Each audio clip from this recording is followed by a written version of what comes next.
एका नामवंत चित्रकाराने एक सुंदर चित्र काढलं आणि ते शहराच्या मुख्य चौकात जाऊन लावलं. त्याने त्या चित्राच्या खाली मजकूर लिहिला की ज्याला कुणाला या चित्रात चूक आढळेल त्याने इथे फुली करावी. संध्याकाळ झाली. चित्रकार जेव्हा तिथे गेला तेव्हा त्याला चित्र बघून धक्काच बसला. कारण चित्रावर पूर्ण सगळ्यांनी फुल्या मारल्या होत्या. ते बघून चित्रकार उदास झाला आणि त्याने परत कधी न चित्र काढण्याचा निर्णय घेतला. त्याला उदास बघून त्याच्या मित्राने विचारलं आणि कारण ऐकून मित्राने सांगितलं की तू आता असं कर की असं सुंदर चित्र काढ. हे सुंदर चित्र तू पुन्हा काढ आणि चौकात जाऊन लाव, फक्त मजकूर वेगळा लिही.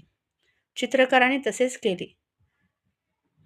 ते चित्र छान काढून त्याने चौकात लावले आणि खाली मजकूर लिहिला की ज्याला कुणाला या चित्रामध्ये चुकी आढळेल त्याने दुरुस्त करावी.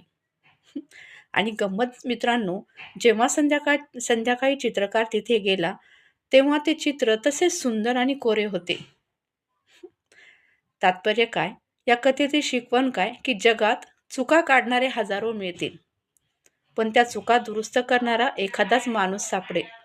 म्हणून लोकांच्या टीकेला घाबरून जाऊ नका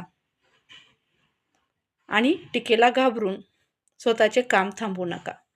कारण टीका करणे सोपे असते, पण ते काम करून दाखवणे कठीण असते. समजलं?